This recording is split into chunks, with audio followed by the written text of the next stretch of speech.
Hi, it's Anne, the producer of Collected here. There were some technical issues in the studio the day we recorded this episode, so I'm afraid the sound quality isn't quite up to our usual standard. But what Deepa Anappara has to say is so interesting, I'm hoping that won't matter. Thanks for bearing with us. There is a certain kind of MFA novel where you get from point A to point B very clearly. Arundhati Roy spoke about this in an interview with the Paris Review, where she said that it's not messy at all. It's a very neat, clean product. It's very polished. And that doesn't speak to, how I might tell a story in my own language.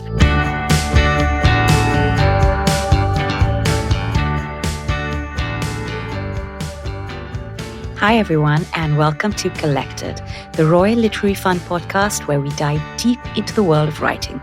I'm Sonia Faleiro, a writer and RLF fellow, and in this podcast, we explore the many facets of the writing life. Through conversations with our guests and selections from the RLF archive, we hope to bring you a more nuanced and rounded picture of what it means to be a writer. Today, I'm thrilled to be joined by novelist Deepa Anappara. Deepa's debut novel, Gin Patrol on the Purple Line, made waves globally. It sold in 21 territories, won the Edgar Award for Best First Novel, and was longlisted for the Women's Prize. The book brings attention to children and communities in India that often go unnoticed. She's also the co-editor with Taimur Sumro of Letters to a Writer of Color, a powerful collection of essays about the experience of writers from diverse backgrounds. And her upcoming second novel, The Last of Earth, set in 19th century Tibet, is scheduled for release in 2026. Deepa, it's such a pleasure to have you with us. Welcome. Thank you so much for having me. It's a pleasure for me to be here.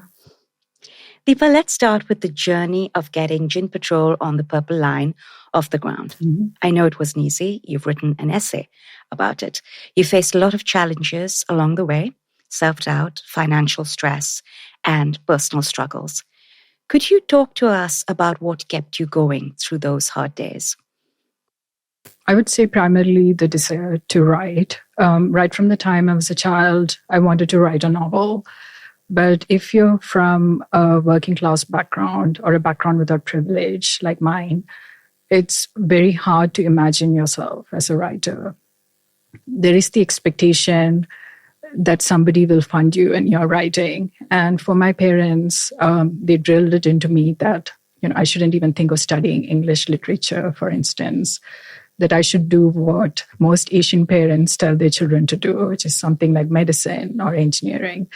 So I knew from a very young age, even though I wanted to be a writer and I read a lot of books, I couldn't actually see myself as a writer because I felt that it was something that people from only certain backgrounds who had a foreign education, for instance, could do. So I became a journalist. So I worked as a journalist in India for over 12 years. And in all those years, the idea was there in the back of my mind that I should, try to write a novel because that was what I really wanted to do.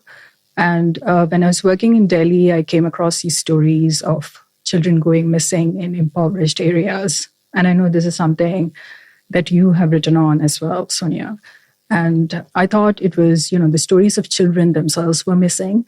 These narratives were really about them, but we were not seeing them at all. We had no idea who the children were. What did it mean if a child from a poor neighborhood went missing? What did it mean for their parents? And because these were people without privilege, nobody was asking those questions. We weren't interested in those stories. I often see in the West, for instance, when a child goes missing, they're discussing the case 10 years later. They still make headlines. But the stories in India, the figures are quite brutal and harsh. As many as 180 children are thought to go missing each day. You don't really see anything about them. You don't know who these children are. So I wanted to write that story, and I thought I would write that as, a piece of reportage.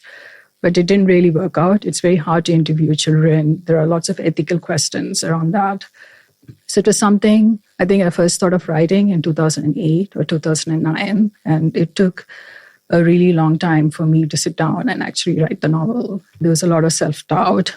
There were other imperatives. I had to make money. I had to do other jobs. And I think for me, having grown up in this very conservative society. Having grown up as a woman, my worth is often tied to what I can do in terms of building a family or marriage or children. It was really difficult for me to think that I should actually spend time writing a novel because nobody was waiting for it. I didn't know if it would get published. It meant that I had to push through a lot of self-doubt to get to that point where I thought, I'm going to study writing, I'm going to write a book. So, Deepa, I think our first clip is going to resonate with you. It's from writer Tiffany Murray, who also shares her experience of struggling to write. Here she talks about the obstacles she faced and the perseverance it took to keep going. Let's have a listen. It's a -5, which my phone tells me feels like -10, and I'm watching a raven croak from a dim streetlight. It's 11 a.m, but dark. The raven puffs himself out, feathers capturing, hugging the air. He's determined. I am too.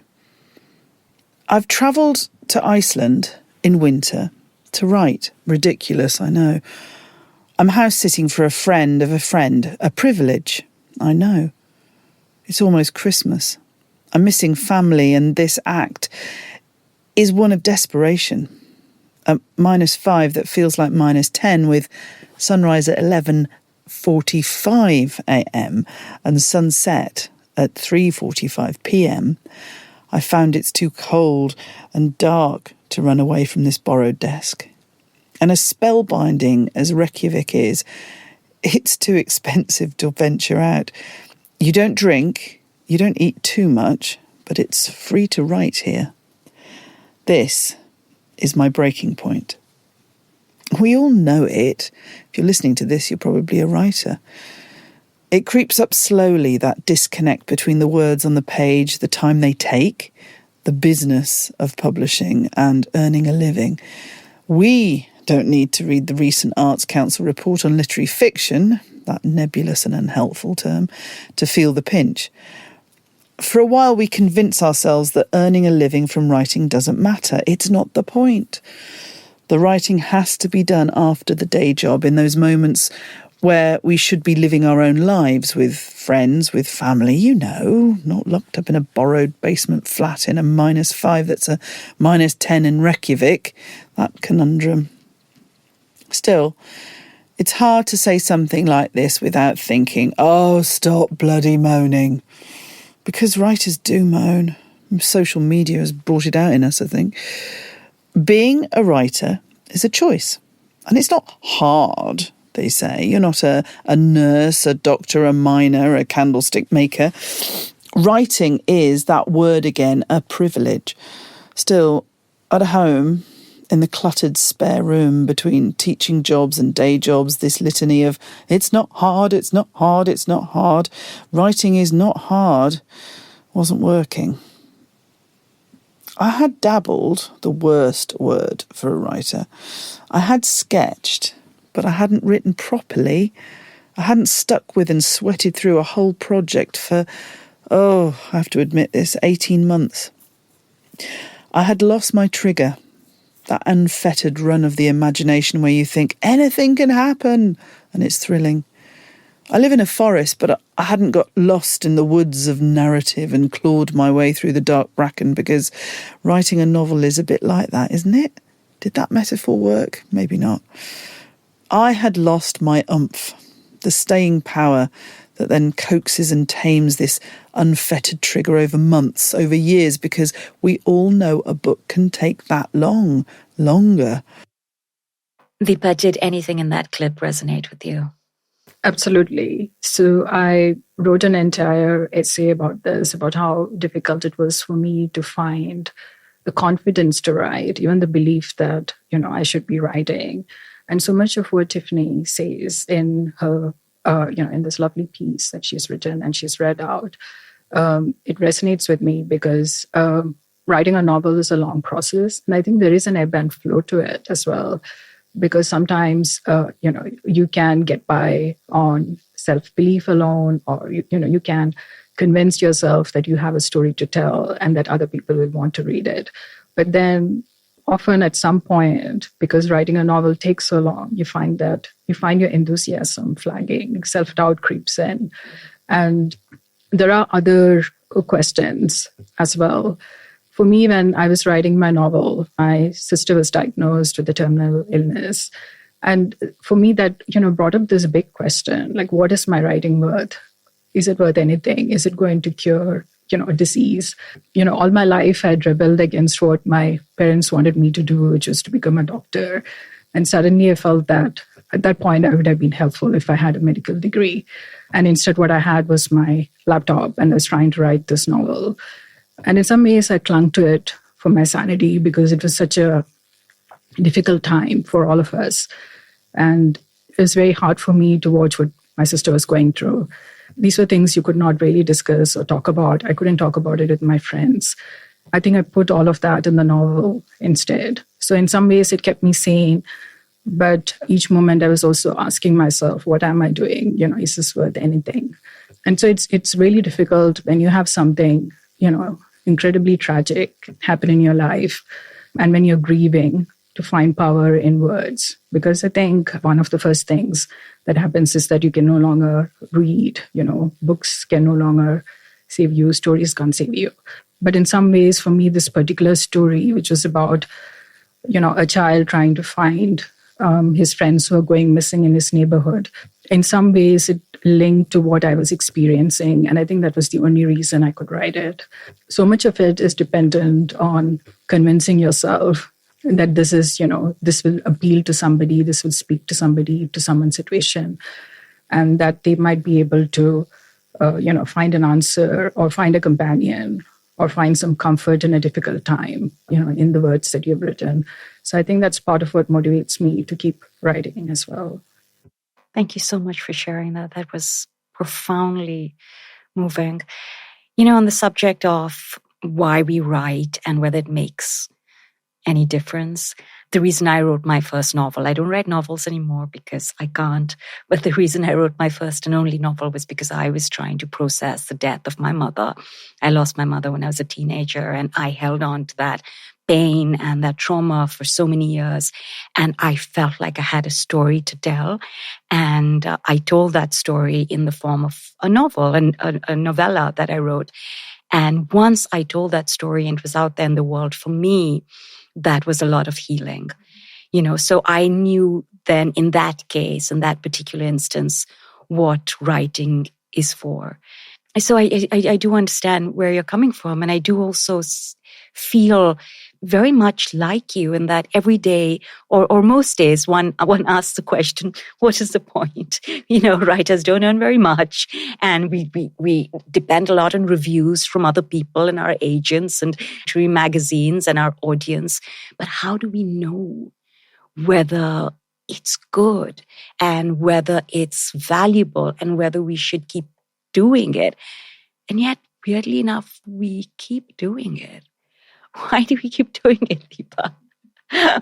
Is it a sickness, as most people say? I don't know. Yeah. But I think it is, in part it's a compulsion. I think I would feel incomplete if I was not writing, I'm on days, I think I'm crankier on days that I don't write or I'm not working on a project or thinking about it.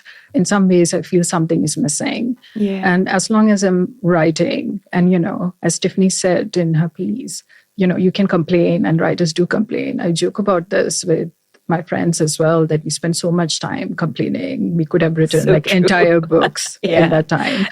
But there is something in it, it's something I do for myself, at least in the writing stage. It is almost like a conversation I'm having with myself. I'm trying to understand the world. I'm trying to understand my position in the world through my writing as well.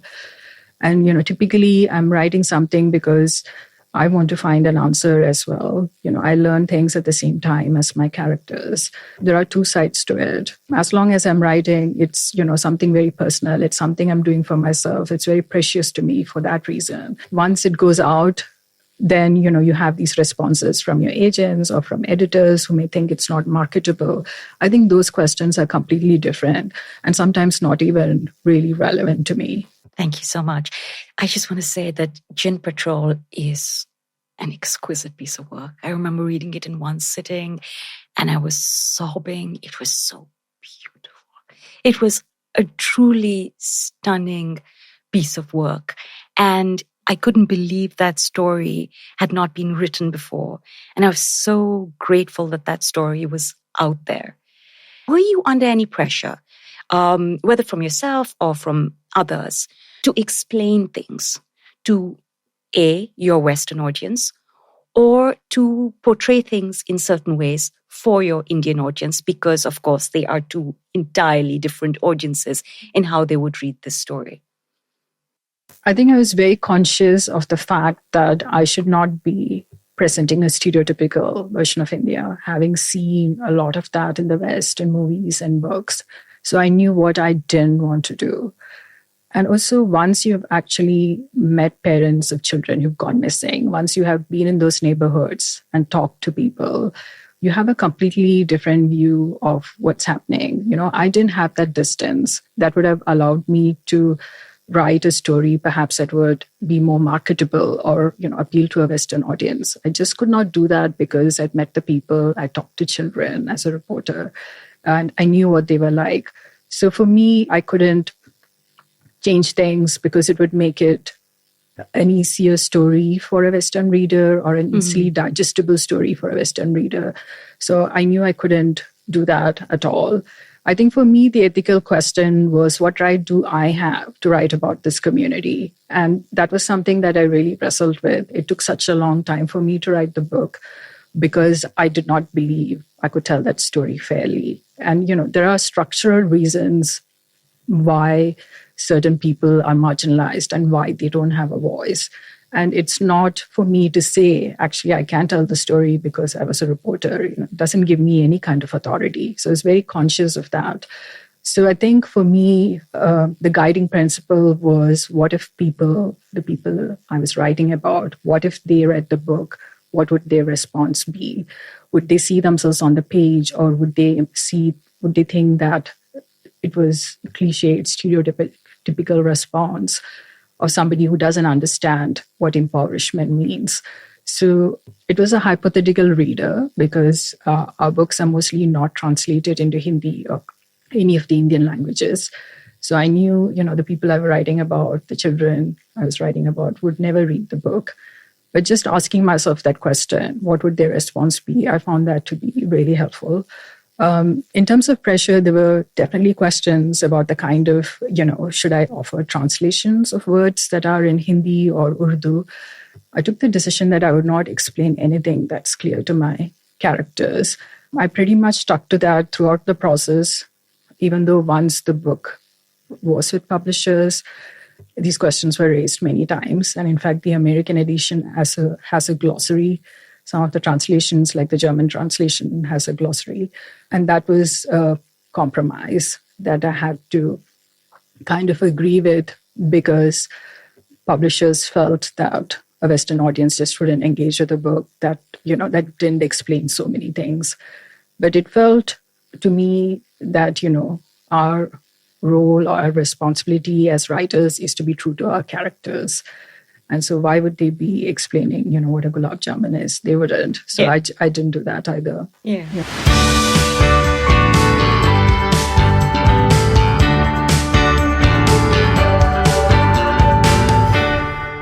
I think our next clip plays into this really well. It's from Mark Blacklock, who wrote a novel inspired by real events involving John Humble, the man who impersonated the Yorkshire Ripper. Mark talks about some of the ethical and research challenges that he faced while crafting his story. Let's have a listen. What I found was that the kind of doing the voice made me empathise more and more with him. Well, there were also a couple of things during the research. So there were, as I was saying, I used some of the kind of journalistic sort of research approaches and tried to contact various people involved in the case. And one of the people I contacted was the barrister who defended Humble when he went to trial. And his response when I asked him, would you be willing to discuss him, and particularly I wanted to know, what he was like, he just sent back a single line message saying he was not at all interesting, he was a hopeless alcoholic. And I thought, come on, that's his defence. And the more I kind of read about it, it was apparent that as a young man, Humble had been very poorly treated by the police and had a bit of a grudge against the police. He'd never anticipated that what he did would cause quite the sort of sequence of effects that it did. And it was terrifying for him. It was reported in his trial that he'd attempted suicide at the time. And I found the report in the Sunderland Echo of him throwing himself off the Weir Bridge. It wasn't a kind of spurious suicide attempt. He was genuinely at the time tortured by what he'd done. So it was impossible not to kind of empathise with the guy, no matter that the crimes had ended up being so, causing such horrific consequences. So that there was this tension, which I think ultimately becomes quite productive creatively, but I was very conscious as well of the kind of ethics of doing these grossly misogynist crimes that whatever, again, however much I was empathising with Humble, on the other side of it you have to also empathise with those whose lives were disfigured. You kind of have a bit of a duty of responsibility there, so it became complicated. And the way I thought it was reasonable to deal with that, I didn't feel that it was appropriate for me to do anything other than to report verbatim how this had affected the victim. So I included a passage that was a sort of transcript of one of the victim's mothers. So that was Mark Blacklock talking about his research process while writing about John Humble, the man who impersonated the Yorkshire Ripper. You also had a research process that you followed because Gin Patrol on the Purple Line, your novel, is inspired by real events. I find your process incredibly intriguing, and I'm really curious about how you carried it out, what your methodology was, because children were involved. And interviewing children, spending time with them, getting them to talk and really open up, that's a very different ballgame. The research that I did was not really for the novel. It was research that I was doing as a journalist, and I was writing about different subjects at that time. For instance, why were these children not in school? Why were they out on the street selling something? And in India, there is right to education, and everybody until the age of 15 is meant to be able to access schools and study. But a lot of these children, for financial reasons, were working. So the stories that I was writing was about why we were failing the children and why government policy was not really working. And so I would be in these neighborhoods, and then I would hear other stories as well about what was happening in their lives. And that's how I learned about the disappearances as well, which are horrifically common in areas like Delhi. It is really difficult to get children to speak to you because they're simply not interested in answering questions, and they've got much more fun things to do. So I would talk to them about what they were interested in. So often it would be television shows. I think television is something that a lot of people can connect with across different sections of society, or talk about movies or songs. So that would really be the way in which I would talk to them about, their circumstances. I did not specifically interview children about the disappearances themselves. It was just something that I had learned as I was writing other stories in these areas. It's really interesting, listening to Mark and his approach, because I think with Gin Patrol, I took an entirely opposite view, that I was not interested in the perpetrators at all. Because when these crimes come to light, the reporting becomes quite lurid. It becomes really sensational. Absolutely. And, I've seen this in other stories as well. And you've done such a brilliant job in writing about this in The Good Girls, and looking at what is the experience of the families and what's the experience of the people in the neighborhood, which is really different from the sensational headlines that we tend to see, especially in these cases of children's disappearances. The few times people were caught, there was such a focus on why they did that and, what they might have gained out of it. And there was not enough time spent on the children, their stories, on their families as well. It's almost like their lives did not have any value. And I felt that for me, because the entire novel is really about the children, and I wanted to center their stories, And I felt that I simply could not bring in the perpetrator's viewpoint at all. I think it's an essential skill for a novelist as well to have empathy with your worst characters. But I think it was almost like a political decision for me that I would not be doing that in Gin Patrol. I think that makes a lot of sense. You focused on the thing that matters the most, which is the lives of the children. The next thing that happened, and I say next using in a very loose way because it's a matter of many, many years, but you found that Gin Patrol was rapturously received by publishers. And you had what I think many writers would consider a dream publishing experience. Was that how it was for you? I think because all that was happening with these deeply difficult personal circumstances, it really didn't sink in for me. So people would be telling me, isn't that amazing? You know, your book is being sold in an auction, or it's sold in a different foreign territory, or even when it was published and I had reviews, I didn't even read any of the reviews because I was in my head, I was in such a terrible place. It was really difficult for me to feel happy, I would say, at that point, because I was losing my sister. What was anything else worth? You know, I would actually tell myself, like, I could lose all of this. And if my sister was fine, you know, I would gladly make that exchange. So I was in a completely different sphere. I don't think this happens to most writers. And also, I think once a novel was published, there were the COVID lockdowns. And it was such a strange experience. It was a very surreal experience. I couldn't travel to India. I was locked up in my house. And I would be reading about reviews. Publicists would send me something. I don't think I really quite understood what was going on. You know, I felt like a separation between myself and what was happening with the book and in the world.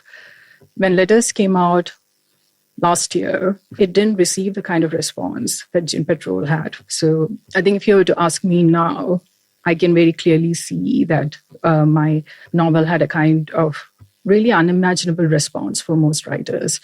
But I didn't see it that way at that time. Thank you for sharing that. Yeah, I mean, I think that's a reminder for us to not make assumptions about people, not assume that things come easily to them, to try and hold back the envy, to just focus on our own work, to appreciate what we have, sort of stop looking over the wall.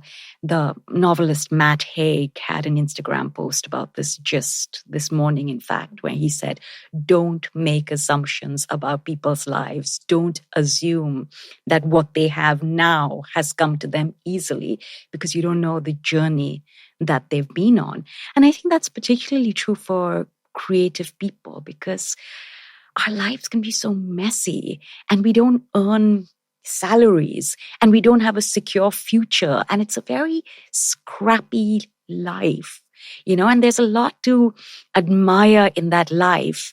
But I think that it's also a kind of a lifestyle that teaches you empathy and it teaches you to be sensitive and to listen and observe what is happening around you. Things are never quite what they seem.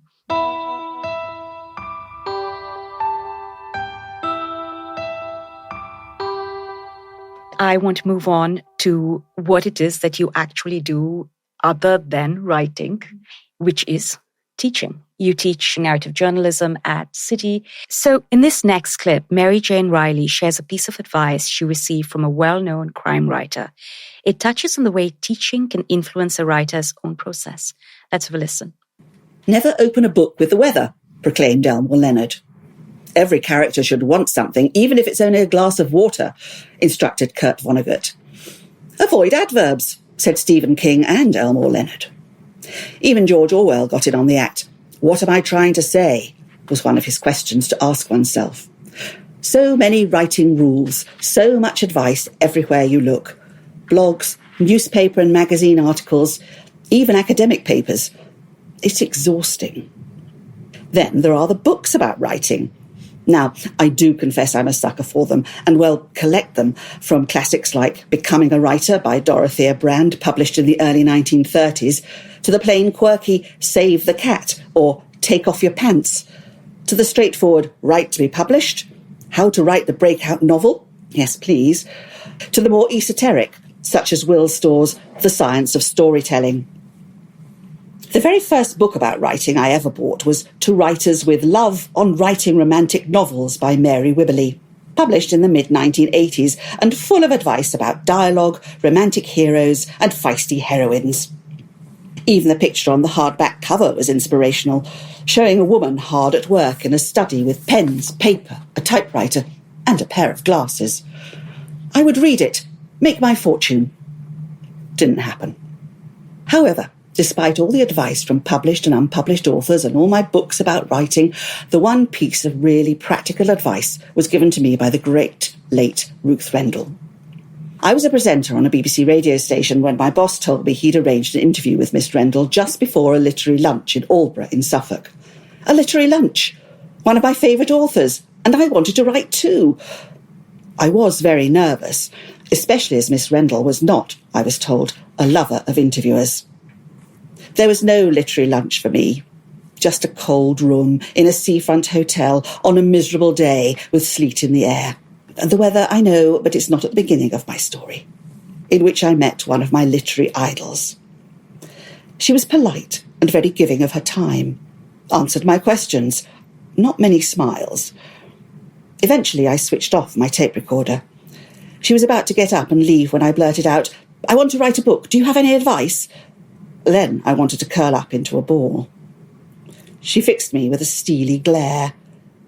"Just write," she said, and swept out to get her lunch. It wasn't until I began to write seriously I realised what a wonderful piece of advice this was. When there is something on the page, then you can apply rules, or not. Then you can read the books to try and improve, or not.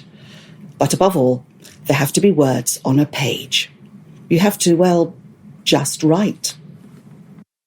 Superb advice. I love Ruth Rendell, and I think that's a great piece of advice. Deepa, you teach. What is the best advice that you give your students? Gosh, you have to ask them. I'm not really sure. I think something that I try to say is to emphasize the importance of reading, because there is, I think, some sort of generational difference, especially the younger students, because they're more involved in social media. So they speak a different language. But I feel that there is a lot to learn from writing as well. This summer, I taught at a low residency MFA program at Warren Wilson in the US. One of the things the program does is to encourage students to read books that might help with a particular craft question that they are trying to understand or they're trying to unpick. And I've seen that it really helps and it really works. So rather than read a book on craft, what they're reading, what they're trying to understand is, for instance, how does Toni Morrison use time in this particular novel? And in trying to find an answer to that question, I think they're able to learn something that they can apply to their own writing as well. After Gin Patrol, you came out with a collection of essays alongside the novelist Taimur Sumro called Letters to a Writer of Color, which features essays from writers of diverse backgrounds. What prompted you to put that collection together? So Taimur and I were on the same master's program in creative writing in this country. And our experience was that the advice that we were given about writing was very Eurocentric. There was no understanding that storytelling traditions could be different if you're, say, from India or Nigeria, that there could be cultural sensibilities might be different. We might have a different idea, for instance, about digressions. There is a certain kind of MFA novel where you get from point A to point B very clearly. Arundhati Roy spoke about this in an interview with the Paris Review, where she said that it's not messy at all. It's a very neat, clean product. It's very polished. And that doesn't speak to, how I might tell a story in my own language.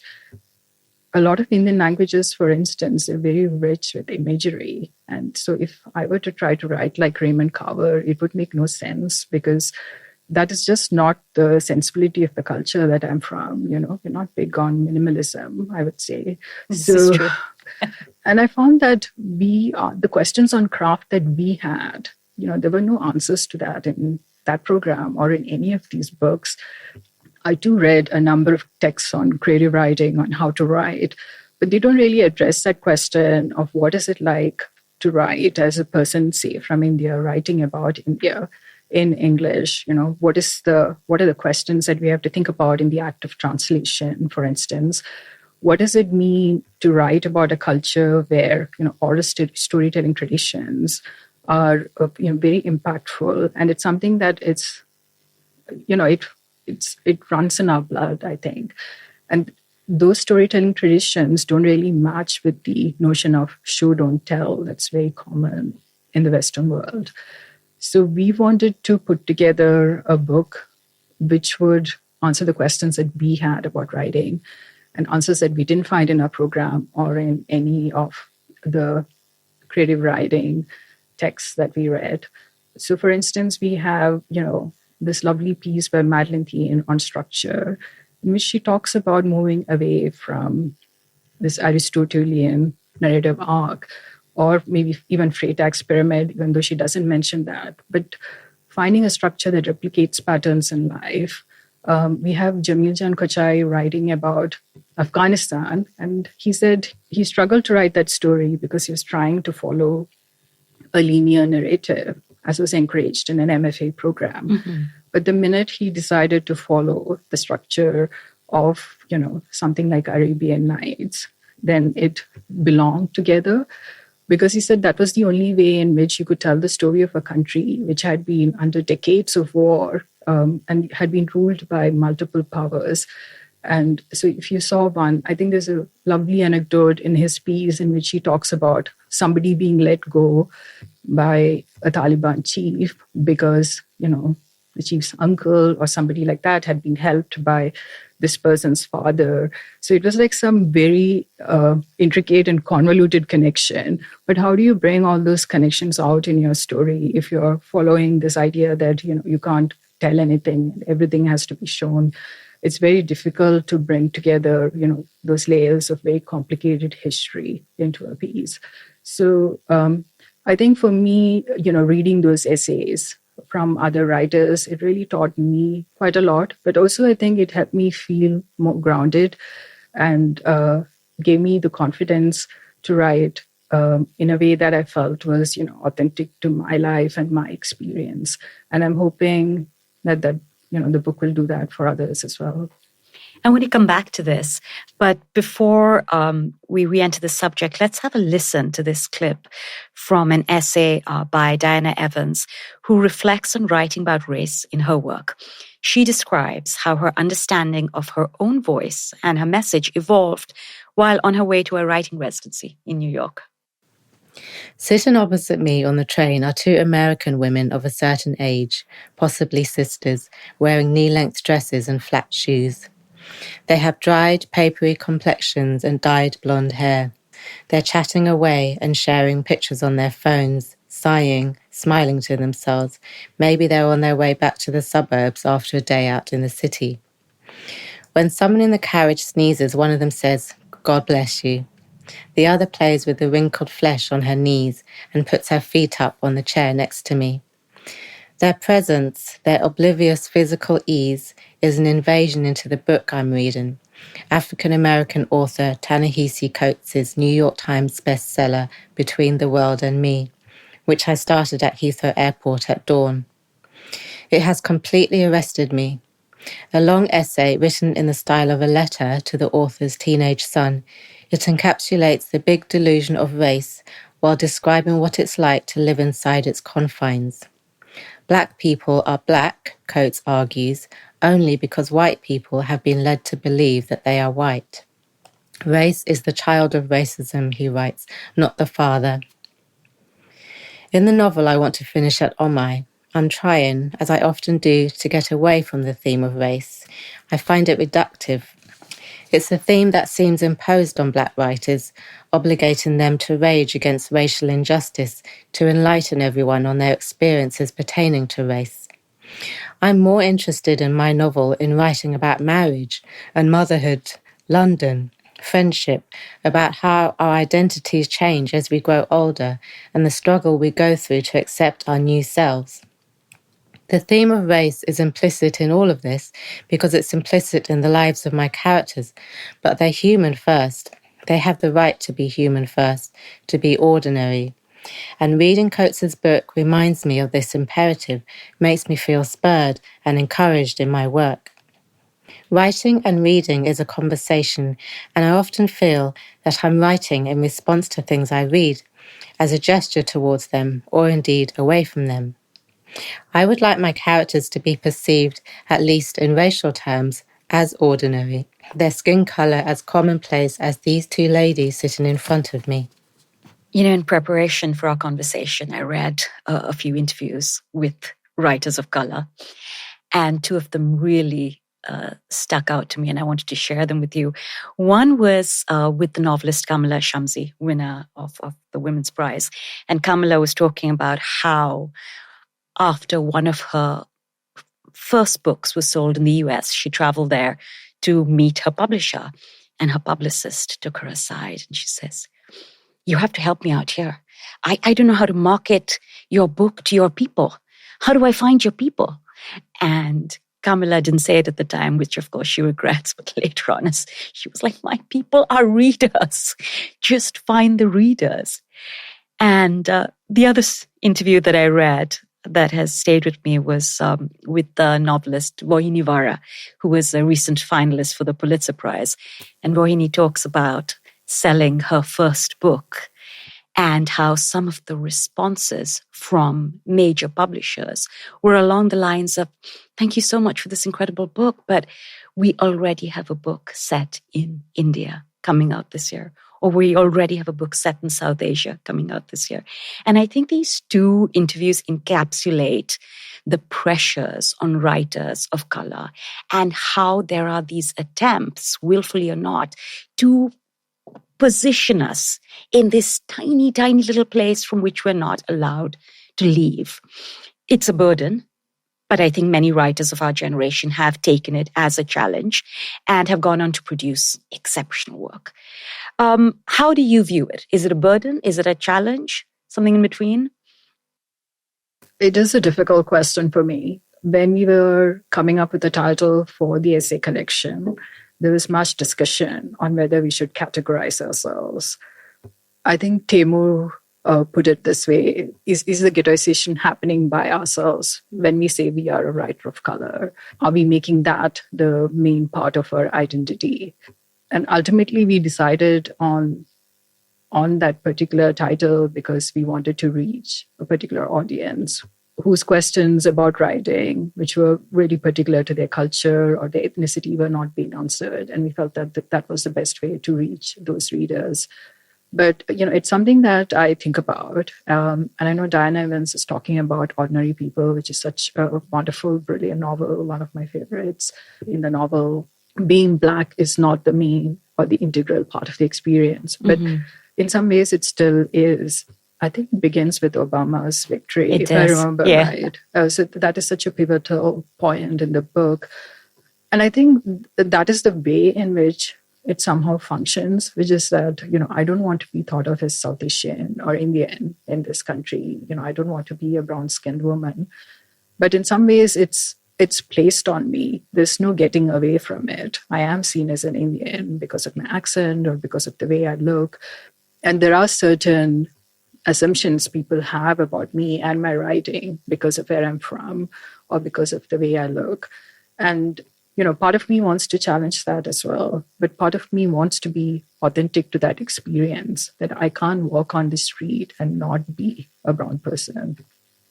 It's something that comes up more often for writers of color, I would say, because there is that attitude, as Rohini Vara said, that, I have my Indian writer for this year or for the next 3 years.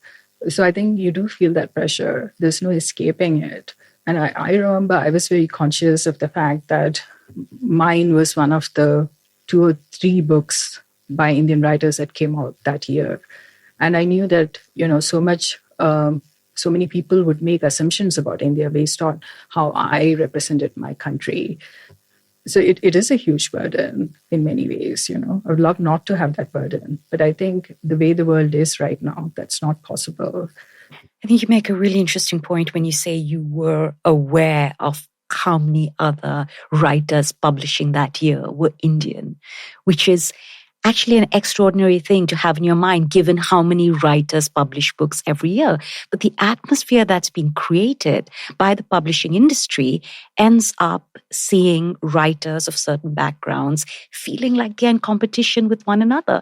Whereas really it's just about great stories, not what your background is. And so what Letters does, which I found so profound and so moving, is that it helps you feel a sense of solidarity with people of a similar background. You don't feel so alone. You don't feel like you have to be competitive, like you're being pitted against one another. You can read this book and read stories from people who are now incredibly successful and think, you know what, this person looks like me. This person has that background and I can do this. Thank you. And that was really important for me because I remember, for instance, when Timur and I studied together on our masters and we were both applying for PhD funding at the same time. And it almost came up multiple times in conversations that, here are two South Asians applying for the same kind of funding. So it was almost like we were being pitted against each other. And so from the very beginning, I was very conscious that that was not what I wanted to happen because, first of all, there are so few of us who are published in the West. If you look at India, how many Indian writers are published every year? Hardly any of them are published in the West. So I felt that sense of solidarity was really important, that we had to help each other out and support each other right from the beginning. Yeah, absolutely. Solidarity above all. Thank you for that.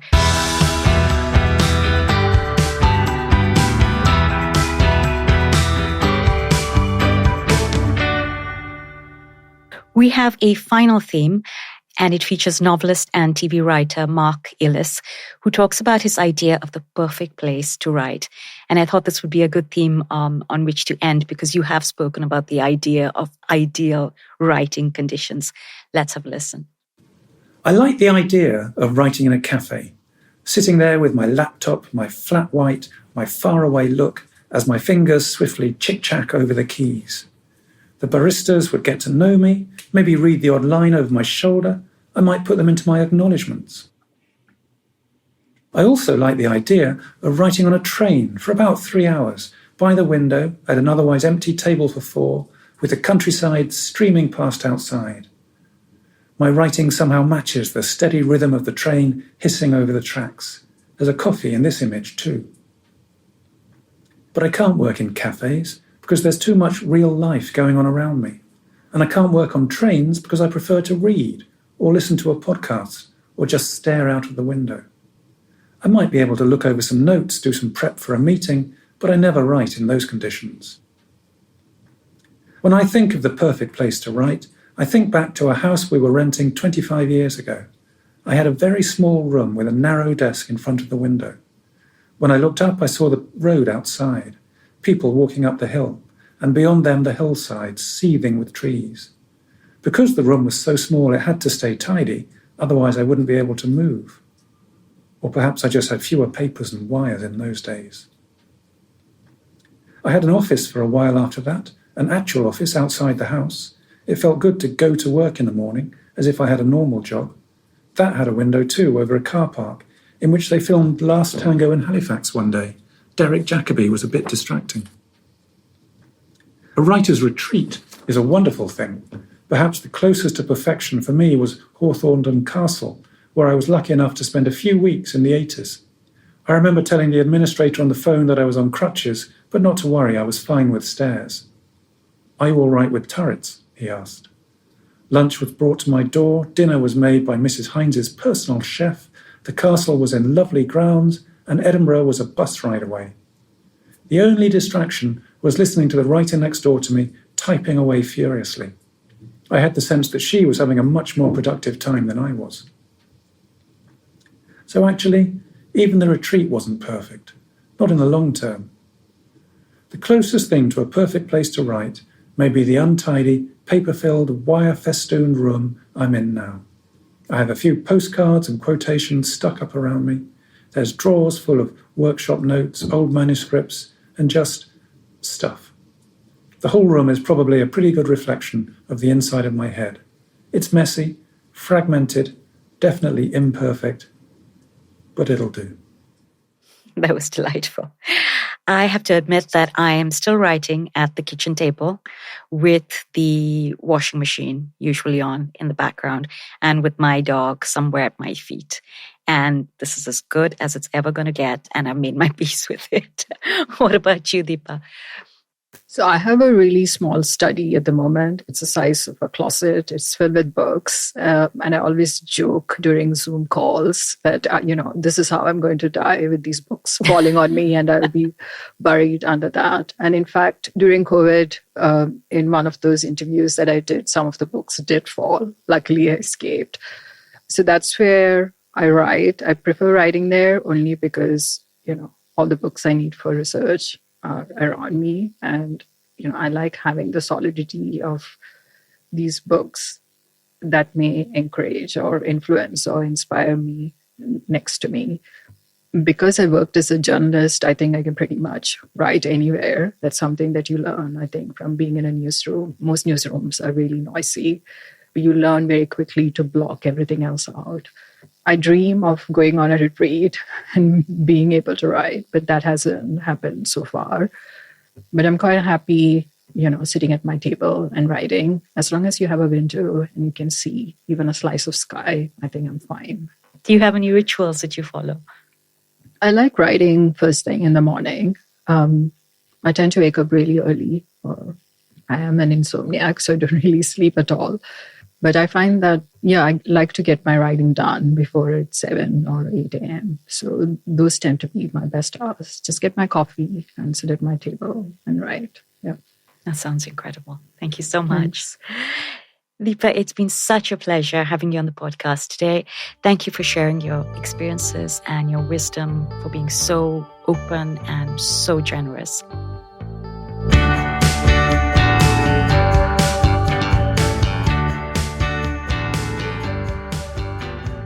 You've been listening to Collected, the podcast about writing from the Royal Literary Fund.